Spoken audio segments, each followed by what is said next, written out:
This is Jeffrey Tucker. It's my great pleasure to be here on the phone with Bryan Caplan, professor of economics at George Mason University, who was so gracious to write the foreword to our new edition of Pictures of the Socialistic Future by Eugen Richter, written in the late 19th century, a novel about socialism. Thank you so much for being with us today, Dr. Caplan. Thanks very much for having me, Jeff. So I wonder if you would kind of give us a rundown, first of all, about the plot. This is a novel. Yes, it is a dystopian novel. It begins with the assumption of power in Germany by the Social Democratic Party. It's told from the perspective of a rank-and-file member of the party who at first is overjoyed that his party is finally going to be delivering socialism to the German public. And then chapter by chapter, we see what happens and his reaction. And at first, he's willing to defend some really horrible things. But over the course of the book, things just go so badly that even he starts to doubt. And by the end, he's basically worried that his own friends are going to arrest him or worse. Yeah, you know, it's spooky on a number of levels. I mean, first of all, it's just a beautiful forecast, right, of what happens under socialism. Yes, I mean, it's beautiful because I think at the time people would have said you were being very unfair. The most dramatic forecast in the book is that the victorious socialism in Germany will lead to mass migration to escape from socialism, and that the government will then respond by shooting anyone who tries to leave. And he predicted this 70 years before the wall and got it right. Yeah. So that aspect of it is spooky and dramatic, but as you mentioned, the fact that he kind of justifies all these things as you're going through chapter by chapter. Right. Richter's narrator, not Richter himself, of course. Right. Richter's narrator. From the beginning. So I learned from it, I don't know, let me ask you this. Did you gain any insight into the minds of those people who defend the results of socialistic policies by reading the novel? Yeah, I think you do. Partly what you see is the slippery slope and how once you wind up defending one thing that seems kind of minor at first, you wind up defending another thing that's a bit worse, and by the end you're defending horrible things. But the other thing that you see is that many of the things that we regard as very far down the slippery slope of socialism were things that were widely accepted as being okay. So just sort of the analogy of the citizens of a country are like the soldiers in an army, and the soldiers in an army are not allowed to desert when there's a war. Therefore, the citizens of a country are not allowed to flee when socialism needs them. This kind of reasoning seems to have been very deeply rooted in socialism from the earliest stages. You really get that out of this book. Yeah. What do you make of the economic content of the book, the economic analytics? Yeah, I mean, it's very good. It's basically a pretty mainstream economist story about what will happen under socialism, in particular the kind of socialism where you have very serious equality. So, I mean, what's interesting about this book is that he does show the socialists taking equality much more seriously than they actually did in the end. So, in this book, for example, the prime minister is expected to do his own, repair his own clothing, because it would be an offense to socialism if there was some other lesser person who had to go and handle his tailoring. Right, shine his shoes, I think was the example. Wasn't there a big scandal? Right, exactly. So, you see this role of, you see basically the effects of actually having true equality in this book, and they're played out very quickly. You see them very quickly, how the incentives are terrible, and then questions like, what about, who wants to take out the garbage? And since the socialists in the novel aren't even willing to offer people extra pay for less pleasant jobs, the result is you basically have to conscript people and say, sorry, this is garbage duty, this is your day. Right. Or either that, or some people just basically draw a bad lottery ticket and sorry, you're a garbage man for life, too bad. Right.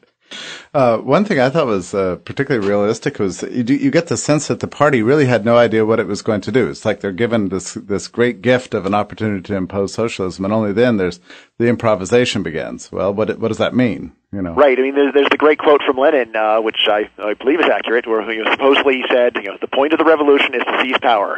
Afterwards, we'll figure out what to do with it. So, look, we know we want power. We know we can do great things with it, and there's no time to talk about what exactly that might be. Just let us have the power, and then you'll see what we have in mind. So the narrator's thinking through the meaning of what socialism in practice means day by day, and so I mean, the state imposes a kind of nationalized cook shops, and he says, well, of course you got to have that. You can't have various meals. Some people eating well, some people eating not so well. Right, and it also undermines the communal spirit when you have people eating as families. So, I mean, not only do they basically go and split up families and put kids into boarding schools in order to make sure they're properly raised as citizens of the socialist society, but you also don't even want them eating together because otherwise that will undermine socialism. And of course, this eventually becomes a key part of Maoism, right? With the Maoist communes, where they actually do have everyone eating in common in order to undermine the family and basically isolate the individual and then put them integrate them as a cog into the machine of this group. Well, that's extraordinary. I thought maybe that was a bit of exaggeration on the part of right. I mean, it was an exaggeration relative to what happened in Germany, but eventually this is a very key part of Maoism, and this is one of the earliest horrors that people in China say, well, let's at least get rid of this. It's so dehumanizing for everyone to have to go and sit in this common mess hall all the time, and you really aren't allowed to go and have your own little group where you talk to, and you don't have to worry about everybody else. And the equality in the novel is always achieved by, reducing human well-being, right? It's never like an equality upwards. It's always an equality downwards. Right. Well, what's interesting is that the narrator, and especially his wife, at the beginning, assume that the equalization will happen upwards. So basically, they seem to be middle class, roughly. And then they imagine with the redistribution, they're going to go and get a much nicer apartment, or at least they'll get like half of an apartment of a rich person. And instead, it turns out that they're evicted, and they're told to move to some worse apartment, and a couple of poor families get their apartment. Yeah. Well, so, I mean, they just again, there's this view that there's all these rich people, we're going to get our share, and forgetting what about all the people who are poorer than you, and they're going to want their piece out of you. Well, some parts of the book struck me as funny, but then there were some parts I had to actually put it down. Like, I don't know, it just gave me the chills when they started taking the furniture, for example. Oh yeah. Yes, I mean it's very striking. Just sort of the violation, and again the way that the guy's wife just sort of had this view of looking, everything's going to be better, and then she sees both her family being torn apart, and then the symbols of the family, the home and then the furniture and all of these other things just being communized. Richter even zeroes in on the point that the furniture is not just random chairs and sofas and things. It's like everything in the house sort of means something to the people who own it. Exactly. That was gripping, wasn't it? Oh yeah, very much. Yeah.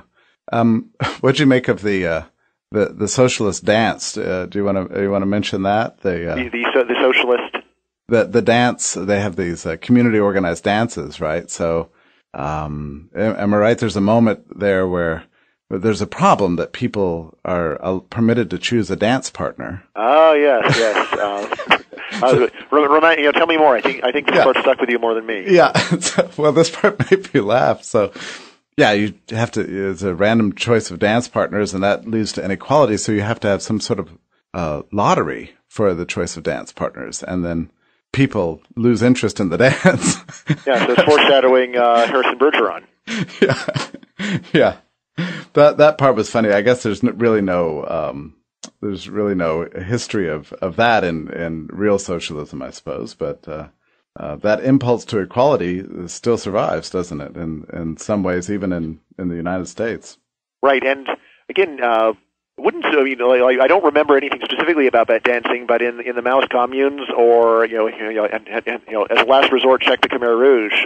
Wouldn't surprise me if things of that sort, or something quite similar, did actually go on. Yeah.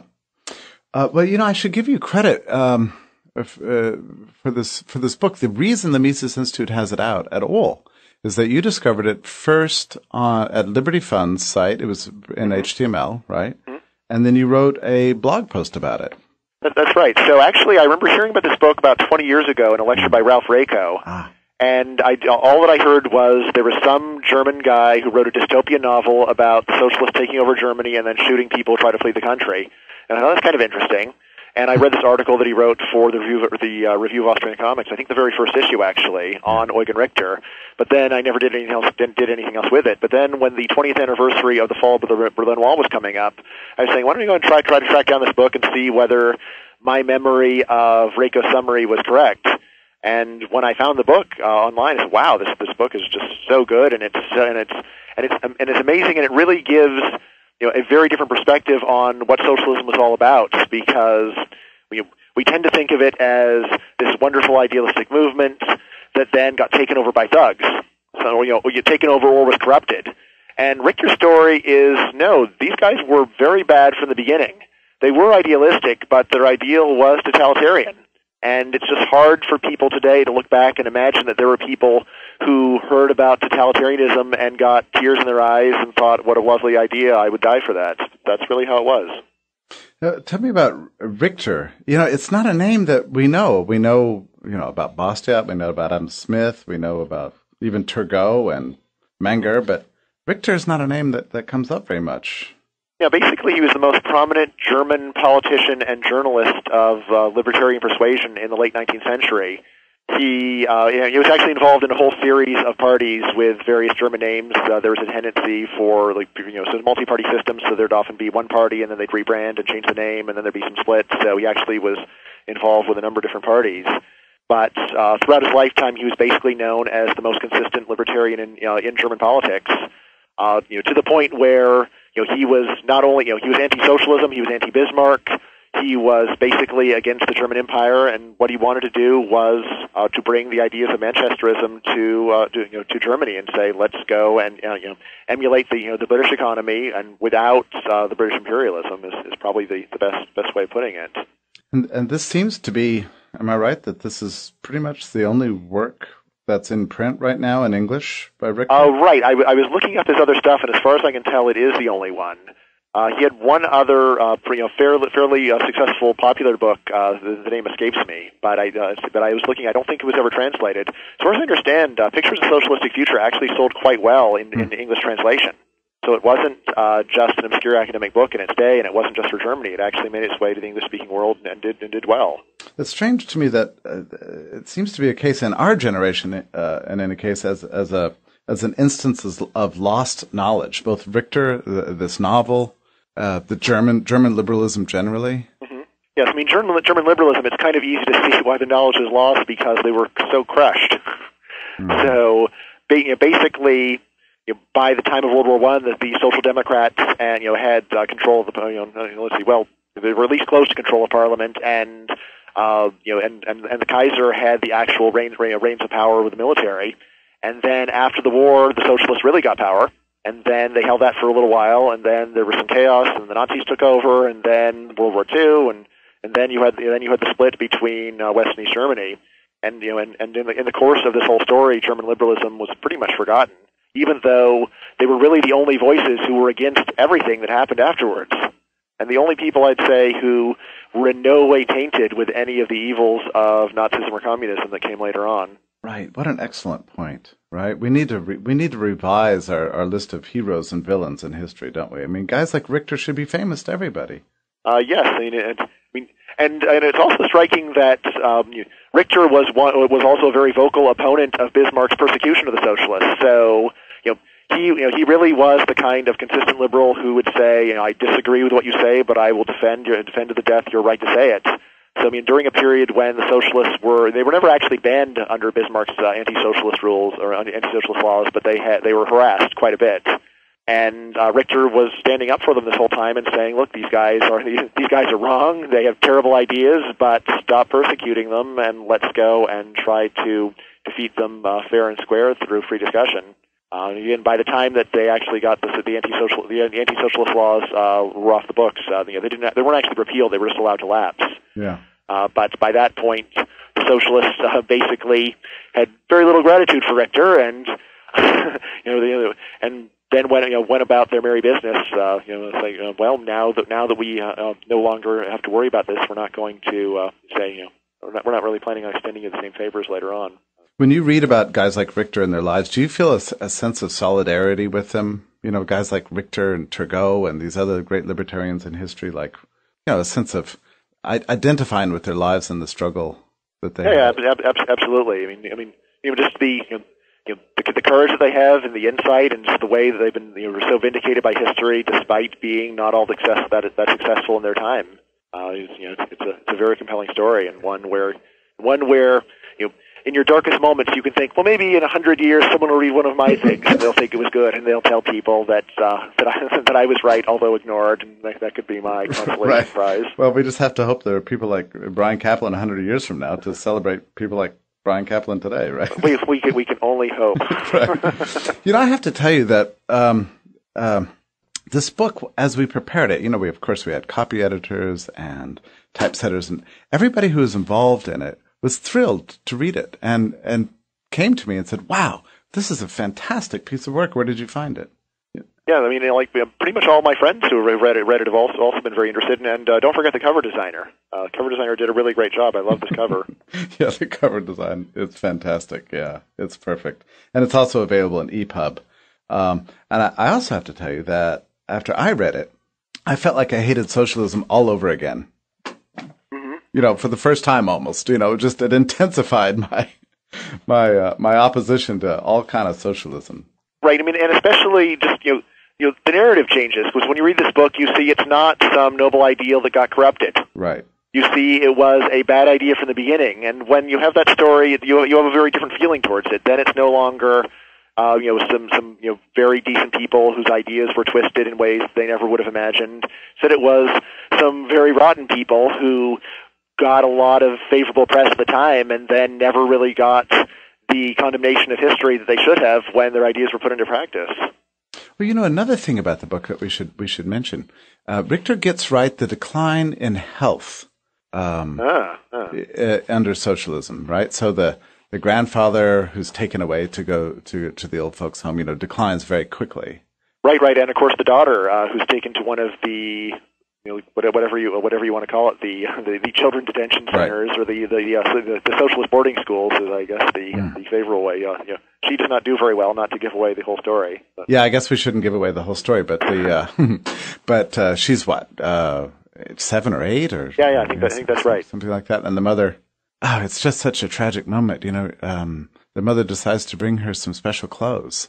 I think that she makes and.